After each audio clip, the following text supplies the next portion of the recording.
Renungi apa yang saya bilang ya. Mudah-mudahan kita bisa ambil pelajaran dari situ. Kalau weekend pun kita lagi tidak bisa, kita lagi liburan, Sabtu Ahad misalnya, kita lagi ada waktu lowong, gunakan, coba ubah sekarang pola pikirnya.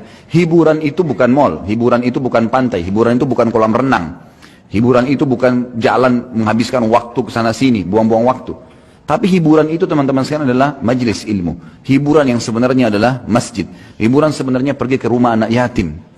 Coba begini, teman-teman yang punya anak kecil, coba praktekin deh.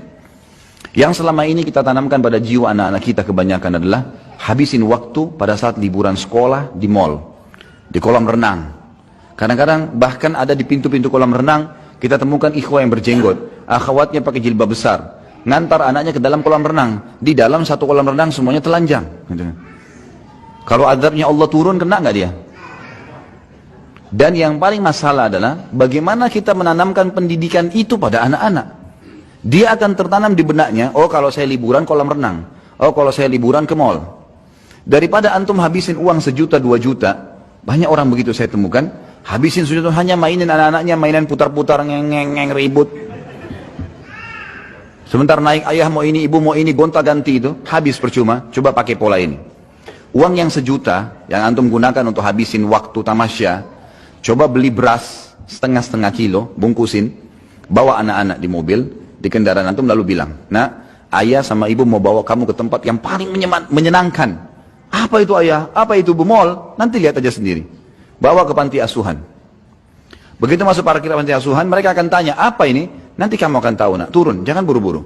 Masuk sampaikan kepada ketua panti asuhan, saya lagi bawa bantuan buat anak-anak yatim di sini, dan saya mau didik anak saya supaya membagikan makanan kepada mereka. Tolong dikumpulin semua, kumpulin. Kemudian bilang, nak, tunjuk. Ini anak-anak yatim sekarang. Yatim itu artinya tidak ada ayahnya. Lihat bagaimana ngumpul mereka di satu tempat seperti ini. Makanan pun mereka makan rame-rame. Mereka tidak bisa minta lebih kalau sudah habis. Orang tuanya nggak ada. Kalian sekarang masih punya ayah, masih punya ibu. Ada pengen makanan tinggal buka kulkas, tinggal minta. Ini lihat orang-orang susah sekarang. Lalu kemudian ini ayah dan ibu sudah siapin bagian-bagian ini, paket. Kalian yang bagiin, suruh bagiin. Bagiin ke anak-anak yatim itu, biar mereka bagi ke anak-anak yatim itu. Kemudian suruh anak-anak yatim itu cerita bagaimana rasanya tidak punya ayah, bagaimana rasanya tidak punya ibu, dengan bahasa mereka, anak yatim kepada anak-anak kita. Saya jamin teman-teman sekalian, setelah pulang dari situ anak antum jadi orang baik sampai mati. Karena program hidupnya sekarang adalah bantu orang susah. Ada teman saya sampai sekarang, subhanallah, dia jalankan setiap minggu. Begitu anaknya sudah libur Sabtu Ahad, masuk ke pelosok-pelosok Jawa Tengah, Jawa Barat, Jawa Tengah, sampai ke Jawa Timur, naik mobil. Sekeluarga, dia, istrinya sama anak-anaknya saja.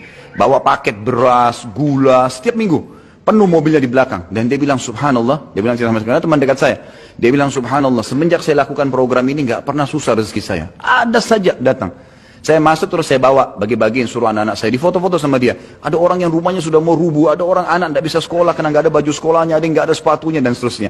Akhirnya jadi sebuah program hidup. Anak-anaknya sekarang, setiap kali mau tiba hari Sabtu, mereka sudah bilang, ayah tolong beli